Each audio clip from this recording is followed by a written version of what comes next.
মিল্লাতে ইসলামিয়া। তাহলে নবীর আগমন দিবস আমরা পালন করব না করব না? পালন করব। বিরাদারান ইসলাম, নবীর আগমন দিবস ঈদে মিলাদুন নবীর দিন পালন করা এটা হাদিস শরীফ থেকে প্রমাণিত আছে। মিশকাত শরীফ 2 খণ্ডে বিভক্ত। প্রথম খণ্ডের মধ্যে হাদিস শরীফ সংকলন করা হয়েছে। নবী পাক সাল্লাল্লাহু তাআলা আলাইহি ওয়াসাল্লাম সোমবারের দিন রোজা রাখতেন। কি বা একটু জোরে বলেন। সোমবারের দিন রোজা রাখতেন।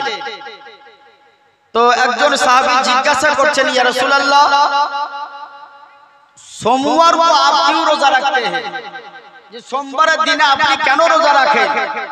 তো নবী পাক সাল্লাল্লাহু তাআলা আলাইহি ওয়াসাল্লাম বর্ণনা করেছেন, উলিদতু ফিহি, সোমবারের দিন আমি পৃথিবীর বুকে আগমন করেছি। ওয়া উনজিলা আলাইয়া ওয়াহয়ুন, এবং সেই দিন আমার উপরে ওহী অবতীর্ণ হয়েছে। এই কারণে আমি সোমবারের দিন রোজা রেখে থাকি। মুসলমান, বুঝা এটা গেল যে আমার আকা নামদার মাদানী কে দাসদার পয়গম্বর আযম যেই দিন পৃথিবীর বুকে আগমন করেছে সেই দিন তিনি রোজা রেখেছেন।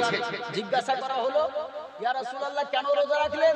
বলে এই দিন আমি পৃথিবীতে আগমন করেছি আর এই দিন আমার উপরে ওহী নাজিল হয়েছে, এই জন্য আমি সোমবারের দিন রোজা রাখি। তাহলে বুঝাইটা গেল যে আল্লাহর নবী নিজের আগমনের দিন নিজেই পালন করেছেন। জোরে বলেন, নিজের আগমনের দিন নিজেই তিনি পালন করেছেন, এই জন্য সোমবারের দিন তিনি রোজা রেখেছেন। মুআজ্জাজ সামনে কেরাম, আজিজানে মিল্লাতে ইসলামে বুঝা গেল হাদিস শরীফের আলোক থেকে যে নবী পাক সাল্লাল্লাহু তাআলা আলাইহি ওয়াসাল্লামের আগমন দিবস পালন করা এটা সহিহ হাদিস থেকে প্রমাণিত। বিরাদার ইসলাম, আজিজানে মিল্লাতে ইসলাম।